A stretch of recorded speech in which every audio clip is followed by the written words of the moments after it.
Welcome to the S Club with Sarah Oberbrunner, and we are talking about three particular topics, very important ones: real life, relationships, and real estate.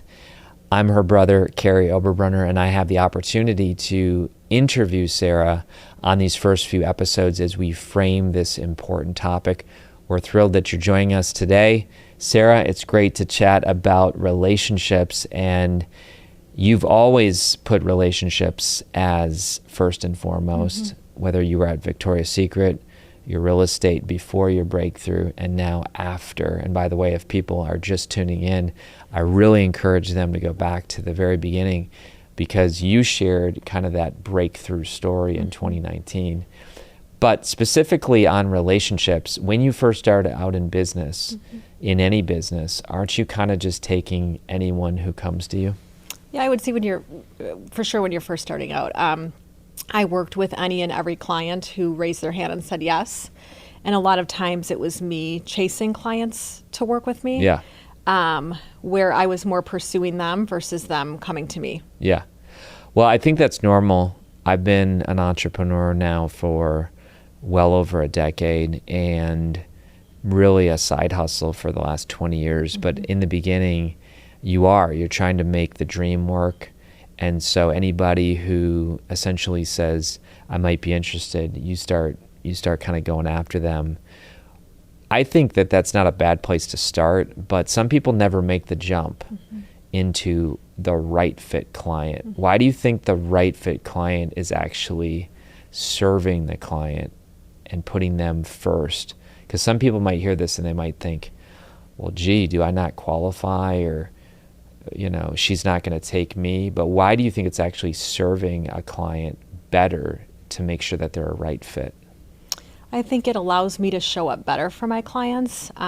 When I'm spread thin and I'm working with clients that wouldn't be a right fit, I'm not able to provide that high level of service to my right fit clients who deserve that. That's right.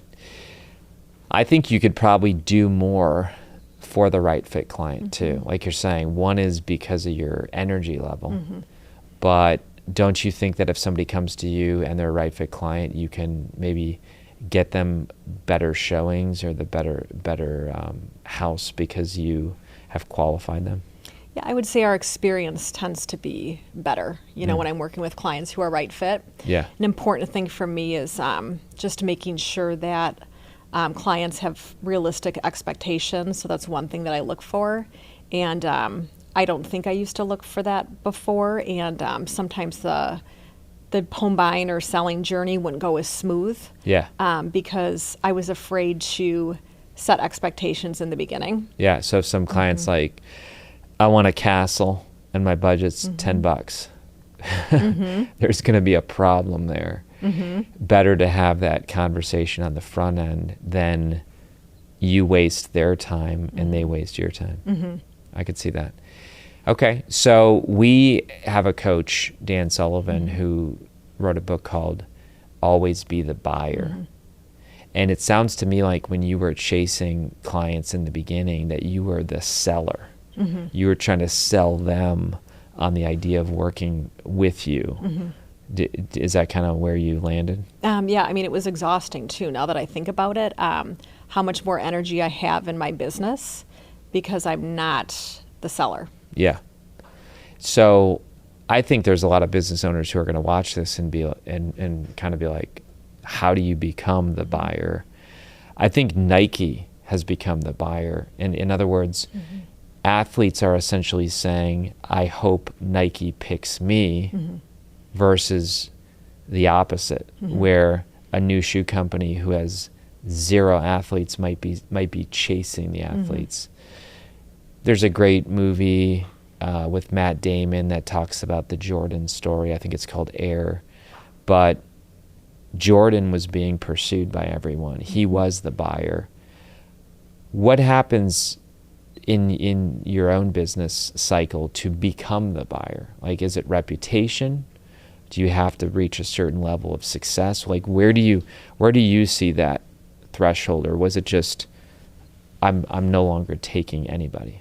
For me, I don't think I would have made the decision until I was forced to make the decision because I couldn't continue to run my business like I used to.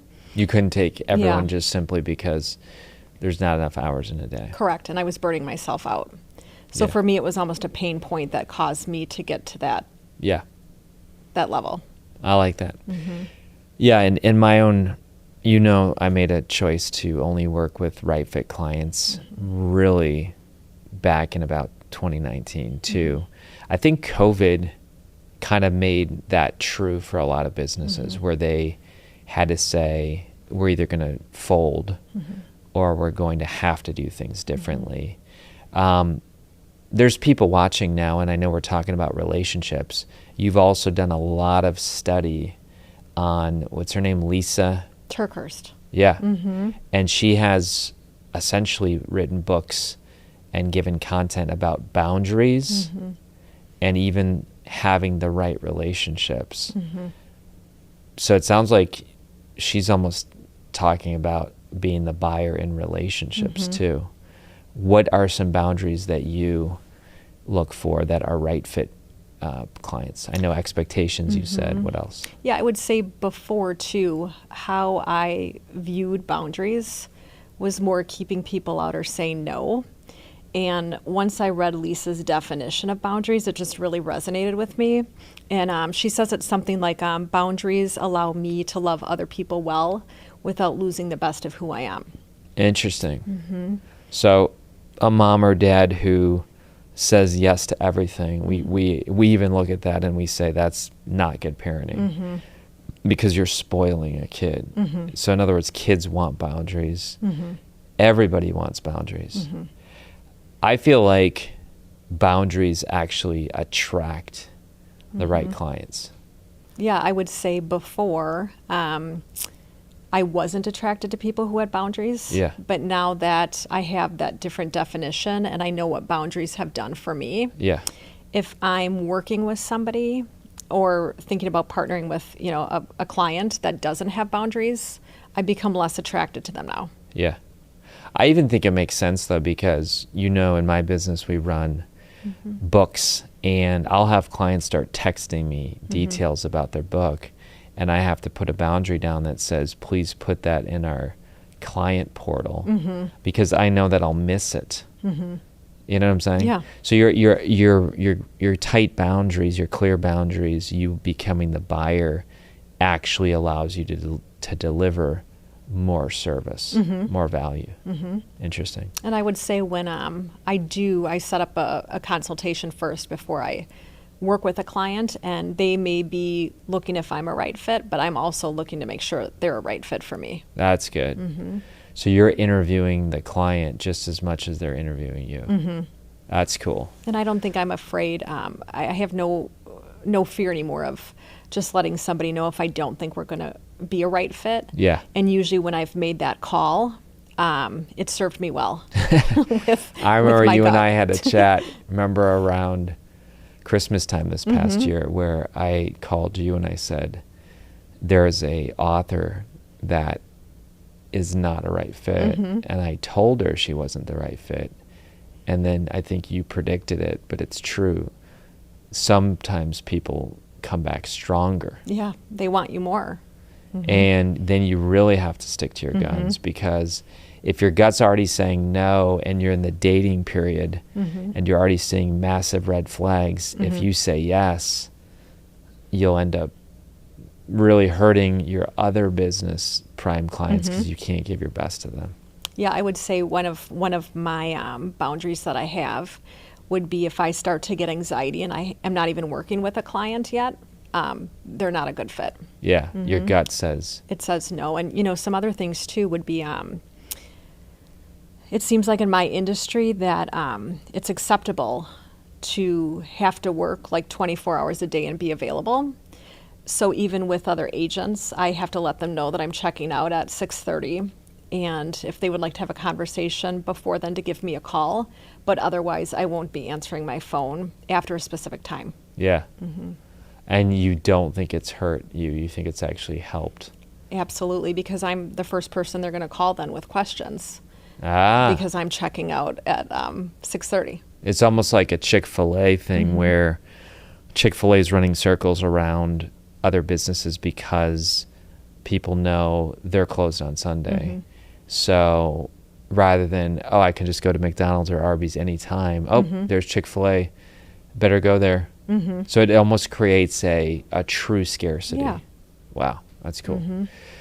Well, folks, this was a great episode where, again, you're getting massively practical things, whether you are a client of Sarah's, whether you are thinking about being one, or whether you're just somebody in small business or thinking about starting a business.